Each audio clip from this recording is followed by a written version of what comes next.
Hello everyone, welcome to my channel Substack Hub. Today's topic is exception handling in Java. Java में कैसे हम लोग exception handling करते हैं, exception कितने तरीके से कितने टाइप का होता है ये हम लोग देखेंगे. First, exception क्या है? An exception is an unwanted event that occurs during program execution and disrupt the normal flow of the program. आप एक program execute कर रहे हो और कुछ uninterrupted इवेंट ऑकर किया और आपका एग्जीक्यूशन रुक गया. तो बेसिकली दैट इज एक्सेप्शन, जहाँ पे आपका जो आप एग्जीक्यूटेबल कोड लिखे हो वो सही से एग्जीक्यूट नहीं हुआ, कुछ भी एरर आया, कुछ भी एक्सेप्शन आया, रुक गया. So that is exception. For example, int a equal to 10, int b equal to 0. अगर मैं a by b, a slash b और a divided by b print करने की कोशिश करूंगा, it will result in arithmetic exception. ये print ही नहीं होगा, डायरेक्ट एक्सेप्शन आएगा जो कि arithmetic exception type of exception print करेगा. ओके, यहाँ पे एक्सेप्शन हायरार्की थोड़ा समझना जरूरी है क्योंकि जावा में एक्सेप्शन हायरार्की बहुत ही इम्पोर्टेंट चीज़ है. जब भी हम लोग एक्सेप्शन हैंडलिंग करेंगे तो एक्सेप्शन हायरार्की हमें समझना है. एंड इंटरव्यू पर्सपेक्टिव में भी एक्सेप्शन से बहुत सारा क्वेश्चन आता है, तो उसको हायरार्की को समझना थोड़ा ज़रूरी है. सो बेसिकली द पेरेंट जो क्लास है वो ऑब्जेक्ट क्लास है जहाँ से थ्रोएबल क्लास इनहेरिट होता है. एंड थ्रोएबल क्लास से एरर और एक्सेप्शन दो क्लास इनहेरिट होता है. अभी error is basically different from exception. Error कितने टाइप का होता है? Stack overflow error, out of memory error, virtual machine error. ये बेसिकली रन टाइम में ही ऑकर करते हैं एरर. ओके, आप कभी भी एरर को पहले से ये नहीं एजम्पशन नहीं कर सकते हो. ये एरर जब रन आप प्रोग्राम एग्जीक्यूट करते हो तभी आपका एरर ऑकर होता है. बट एक्सेप्शन दो टाइप का होता है, checked exception, unchecked exception. Checked exceptions compile time में ही कंपाइलर एरर देता है. But unchecked exception basically run time और डायनामिक एक्सेप्शन, जहाँ पे आपको पहले से कंपाइलर कोई एक्सेप्शन या फिर कंपाइल टाइम कोई नोटिफिकेशन नहीं देगा, रन टाइम में ये सारे एक्सेप्शंस एक्सपीरियंस किया जाता है. चेक्ड एक्सेप्शंस में कितने तरीके का होता है? जो IO exceptions, SQL exceptions, class not found exception, file not found exceptions, ये सारे चेक्ड एक्सेप्शन होते हैं. जब आप जावा कोड लिखोगे तभी कंपाइलर बोल देगा कि इसको आपको एक्सेप्शन यहाँ पे आईओ एक्सेप्शन या फिर इतने सारे चेक्ड एक्सेप्शन में ये आ सकता है. You have to handle that. So must be caught और declared using throws. But unchecked exception आप पहले से आप कंपाइल टाइम में कोई आपको कोई नोटिफिकेशन या फिर Java compiler will not notify you to check that. But unchecked exception always occur run time. For example, null pointer exception, arithmetic exception, array index out of bound exception, number format exception, और भी बहुत सारा exception है जो run time में occur करता है. इसको आप डिफेंसिव अप्रोच में हैंडल कर सकते हो कि यहाँ पे आपका जो प्रोबेबल कोड आपने लिखे हो वहाँ पे इफ़ यू पहले से ही आप अगर समझ सकते हो कि यहाँ पे अनचेक्ड एक्सेप्शन आ सकता है, तो you have to basically do defensive coding like using try catch block. मैं आता हूँ इसमें. Okay, so basic what is checked versus unchecked exception. Checked exception checked at compile time. Compile time में ही check होता है और अगर कोई जगह पे हैंडल करने की ज़रूरत है तो कंपाइलर कंपाइल टाइम में ही बोल देता है कि इसको हैंडल करना पड़ेगा. Unchecked exception unchecked at runtime, there will be no indication during compile time. Directly runtime में अगर कुछ केस में satisfy करते हो unchecked exception, वहाँ पे occur करेगा. Must handle checked exception, it will ask compiler with ask to handle that checked exception before executing. Unchecked exception कभी भी compile time में बोला नहीं जाएगा. Either you have to analyze or handle, otherwise optional. For example, IO exception, SQL exception, these are checked exception. Arithmetic exception, null pointer exception, these are unchecked exception. Okay, यहाँ पे कुछ common जावा exceptions मैंने दिया है. मैं जब programming पे जाऊंगा तो वो भी दिखाऊंगा कि कैसे ये जनरेट होता है. Arithmetic exceptions, for example 10 divided by 0. अगर आप 10 को 0 से या किसी भी नंबर को इंटीजर को 0 से डिवाइड करोगे तो which is basically an exception, arithmetic type of exception. Similarly अगर एक नल टाइप का स्ट्रिंग लियो और उसका लेंथ आप प्रिंट करने की कोशिश कर रहे हो तो it will be a null pointer exception. Okay, will come during the programming. Okay, now why exception handling is required. अब एक्सेप्शन तो ऑकर हुआ है लेकिन उसको हैंडल करना क्यों जरूरी है. Without exception handling program terminate कर जाता है, प्रोग्राम आगे एग्जीक्यूट नहीं होता है. बट अगर आप एक्सेप्शन हैंडलिंग करते हो तो प्रोग्राम एग्जीक्यूशन कंटिन्यू कर होता है. जो भी ब्लॉक ऑफ एरर में एक्सेप्शन आया है, आप उस ब्लॉक ऑफ कोड को अगर हैंडल करते हो प्रॉपर तरीके से तो कोड आगे भी जो लाइन्स है उसमें एग्जीक्यूशन जाता है और कंटिन्यूटी ब्रेक नहीं होता है. ओके, बेनिफिट्स क्या है. Obviously better user experience, robust application, easy debugging, controlled error handling. तो जो भी हम लोग एरर हैंडलिंग एक्सेप्शन हैंडलिंग कर रहे हो उसमें कंट्रोल्ड वे में आप हैंडल कर सकते हो. Okay, so first way to do the error handling is try catch block. Try catch block बहुत ही इंपॉर्टेंट एक टॉपिक है जहाँ पे एक्सेप्शन हैंडलिंग के लिए ट्राई कैच ब्लॉक का इस्तेमाल यूज़ बहुत ज़्यादा होता है. एंड अभी भी इंडस्ट्री लेवल पे हो रहा है. And obviously multiple catch block भी यूज़ हो रहा है. अगर मुझे लगता है कि इस यहाँ पे कोई भी एक्सेप्शन आ सकता है तो मैं multiple catch block try try के साथ कैच और मल्टीपल कैच भी दे सकता हूँ. ट्राई कैच ब्लॉक में बेसिकली ट्राई में जो रिस्की कोड है उसको रखा जाता है और वहाँ से जो एक्सेप्शन आ सकती है उसको कैच ब्लॉक में हम लोग कैच करके अकॉर्डिंगली उसका जो भी हम लोग को हैंडल करना है वहाँ पे हम लोग लिखते हैं. सो मल्टीपल कैच ब्लॉक भी सेम ही है. ट्राई में रिस्की कोड हम लोग रखते हैं एंड जो भी टाइप ऑफ एक्सेप्शन वहाँ से आ सकती है हम लोग वन बाय वन कैच में एक कैच ब्लॉक में रखते हैं. But there is a rule, specific exception first and general exception last. So ये इसको प्रेसिडेंस ऑफ एक्सेप्शन भी बोला जाता है, जहाँ पे कोई पर्टिकुलर केस में जो एक्सेप्शन आ सकती है स्पेसिफिक उसको सबसे पहले रखना है कैच ब्लॉक में. एंड जो जेनेरिक एक्सेप्शन है अगर वो नहीं एक्सेप्शन कैच हुआ तो जेनेरिक एक्सेप्शन सबसे लास्ट में रहना चाहिए जो कि अल्टीमेटली उसको कैच करेगा. ओके, सो यहाँ पे एक एग्जांपल मैंने दिया है. Array index out of bound exception is a very specific exception जो कैच में सबसे पहले रहेगा किसी भी केस पे. एंड एक्सेप्शन ही इज वेरी जेनरिक तो वो सबसे लास्ट में कैच ब्लॉक में रहेगा. Okay, finally block. Finally block is very important to maintain the continuity. आपका कोड अगर एग्जीक्यूशन रोक नहीं जाता है या फिर आपको कुछ भी कोड एग्जीक्यूट कराना ही है, चाहे नॉर्मली एग्जीक्यूट हो चाहे इन केस ऑफ एक्सेप्शन आपको कोई भी piece of code block of code execute कराना है तो फाइनली ब्लॉक आपको लिखना ही पड़ेगा.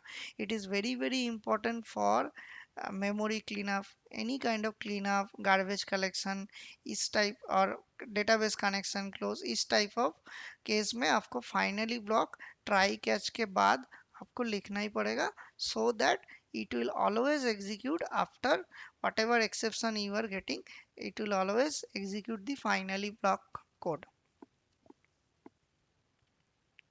Okay, now throw and throws keyword, this is very important. यहाँ इंटरव्यू में भी बहुत जगह पे थ्रो एंड थ्रोज का डिफरेंस पूछा जाता है। तो basically both are used for exception handling. Throw क्या करता है, use to explicitly throw an exception, ठीक है, और ये ऑलवेज एग्जीक्यूट होता है। ओके अगर आप थ्रो करते हो किसी एक्सेप्शन को तो ये एग्जीक्यूट होगा। Okay for example int age equal to 15, अगर int age लेस देन 18 हुआ, कंडीशन अगर सेटिस्फाई हुआ, throw new arithmetic expression not eligible, so this will throw an arithmetic expression and also print not eligible. तो this is the example of throw new throw keyword, जहाँ पे आप explicitly throw कर रहे हो exception. Throws keyword का क्या use है, use to delegate exception handling. Okay यहाँ पे आपको समझना पड़ेगा कि डेलीगेशन मतलब क्या होता है। बेसिकली अगर आपका एक पीस ऑफ कोड है, फॉर एग्जांपल एक मेथड है जिसके साथ आप लिख दे तो throws some exception, for example void public void read file throws IO exception, that means उसके अंदर मेथड के अंदर जो भी कोड लिखोगे वहां से IO exception occur हो सकती है, but the responsibility of handling that exception is the caller place। जो लाइन उस मेथड को कॉल कर रहा है उस पीस ऑफ ब्लॉक में आपको उस एक्सेप्शन को हैंडल करना पड़ेगा। थ्रोज लिख देने से जो अननेसेसरी ट्राई कैच नेस्टेड हम लोग लिखते जाते हैं ब्लॉक ऑफ कोड के अंदर, उसको आपको लिखना नहीं पड़ेगा। So it is basically saying कि मेरा कोड एक्सेप्शन थ्रो कर सकता है ये वाला, you have to handle it where you need it. Okay custom exception, custom exception आप खुद से भी क्रिएट कर सकते हो एक extend by extending exception class. So exception जो पेरेंट क्लास है वहाँ से आप एक अपना खुद का कस्टम एक्सेप्शन क्लास क्रिएट कर सकते हो and you can write your own handling methods handling messages। Okay कैसे क्रिएट करते हैं क्लास, एक आप custom exception extend exceptions and inside that you can write your own handling methods handling piece of code, ठीक है, and also you can throw new your custom exceptions from anywhere from your code.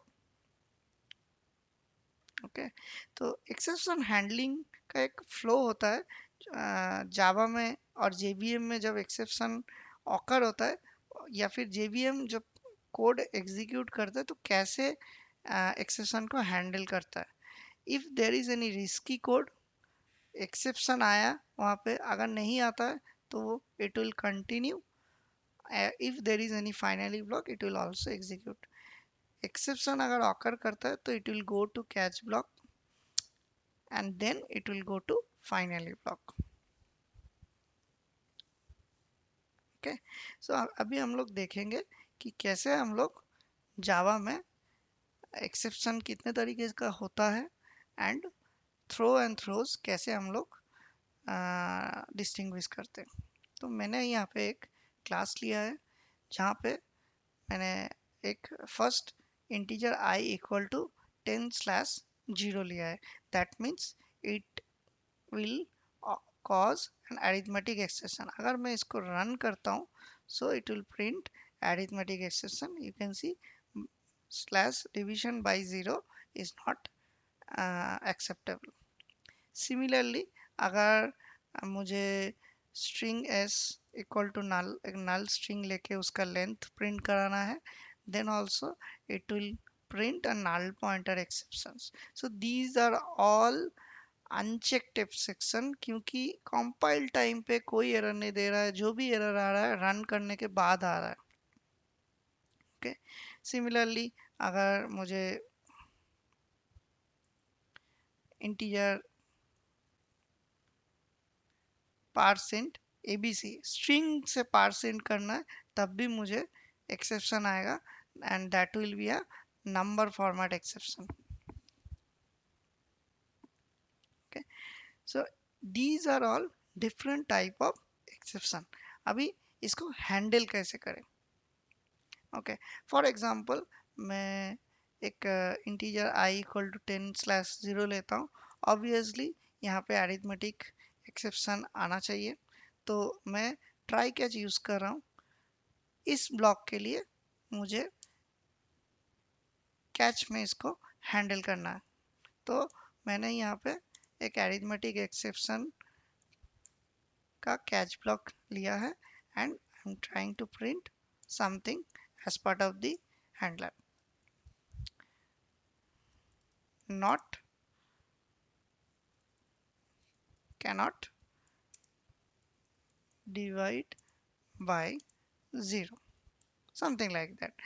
तो ये मेरा try and catch use करके मैं जो भी exception जहाँ पे आ सकता है कोड में, उसको मैं हैंडल कर रहा हूँ। तो अब क्या होगा कि it will occur the exception, then it will goes inside catch block। Catch में अरिथमेटिक एक्सेप्शन में कैच होगा, and it will print cannot divide by 0, जो यहाँ पे प्रिंट हुआ है।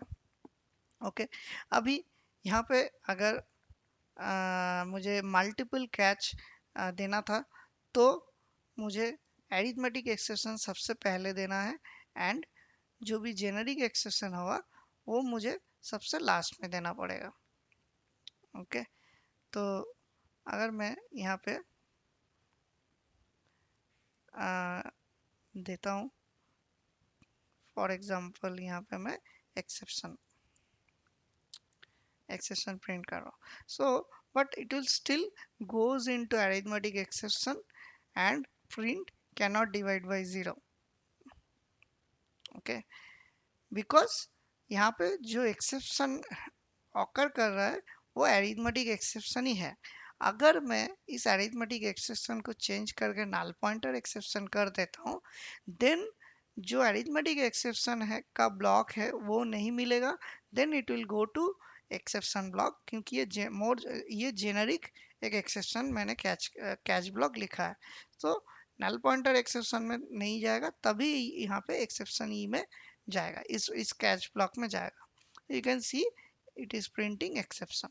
So this is the precedence of catch block, जहाँ पे मोर स्पेसिफिक एक्सेप्शन को सब ऊपर लिखना है, और अगर नहीं पता अगर नहीं लिखते हो तो जेनरिक एक्सेप्शन सबसे नीचे लिखना है। तो ये एक्चुअली बहुत ही इम्पोर्टेंट चीज़ है for exception handling. Okay, now what is the difference between, and also I miss the finally block। अगर आपको कुछ कुछ भी कोड आपको एग्जीक्यूट कराना ही है, तो उस केस में you have to write finally block, जो कि डेफिनेटली गोइंग टू एग्जीक्यूट। यहाँ पे आप जो भी लिखोगे, एक्सेप्शन अगर आता भी है तो भी ये कोड एग्जीक्यूट होगा, and it will execute whatever you are writing inside finally block। ये बहुत ही important चीज़ है। बहुत सारे मेमोरी अगर क्लोज करना है, डेटाबेस कनेक्शन क्लोज करना है, तो इस केस में गार्बेज कलेक्शन करना है, तो उस केस में फाइनली ब्लॉक लिखना बहुत ही ज़रूरी है। Okay, now what is throw and what is throw. First we'll see throw. Okay, मैंने एक इंटीजर i इक्वल टू 10 लिया है, i greater than 5। if I greater than 5, then throw new arithmetic expression not eligible। so basically यहाँ पे अगर i का value 5 से ज़्यादा है तो एक arithmetic expression थ्रो करना चाहिए, and it will also print not eligible। so this is my throw keyword use, जहाँ पे मैंने एक arithmetic expression को थ्रो किया based on some condition, और कुछ मैसेज भी मैंने प्रिंट करा है। so ये थ्रो का एग्जांपल है। okay? अब what is throw? Throws keyword is basically saying कि it the piece of code can occur or have this exception. Okay यहाँ पे मैंने एक void division करके मेथड लिया है and also I have declared it can throws arithmetic exception. Same code मैंने 10/10/0 किया है and try to print that I, but मैंने कोई ट्राई कैच ब्लॉक यहाँ पे नहीं लिखा है. That is the difference between throw and throws. Throws में जो unnecessary try catch nested code कोई भी लिखना नहीं पड़ेगा. It is the responsibility of the place where you are calling that method. Division जहाँ से कॉल हो रहा है वहाँ पे मुझे हैंडल करना है. तो यहाँ पे मैंने बोल दिया कि it can throws arithmetic expression. Now I'm calling that method here. Okay, I have surrounded with try catch. यहाँ पे मैंने try catch डाला है because ये कॉल जिस मेथड को कर रहा है वहां से एरिथमेटिक एक्सेप्शन थ्रो हो सकता है. अगर थ्रो हुआ तो मुझे यहाँ पे कैच करना पड़ेगा and I have to print can not divide by zero. That is how I am handling इसको. अगर मैं रन करता हूँ तो it is printing cannot divide by 0. Okay जो मैंने यहाँ पे जो भी एक्सेप्शन ऑकर हुआ इस लाइन पे basically it throws arithmetic exception here. इसको मैंने यहाँ पे ट्राई कैच में हैंडल किया. यहाँ पे कैच में आया arithmetic exception and then it print that line. So this is the example of throws. I hope you have understood how we are handling the exception in Java in multiple ways. In case अगर कोई question है please do ask in the comments. Also please subscribe my channel. Thanks for watching.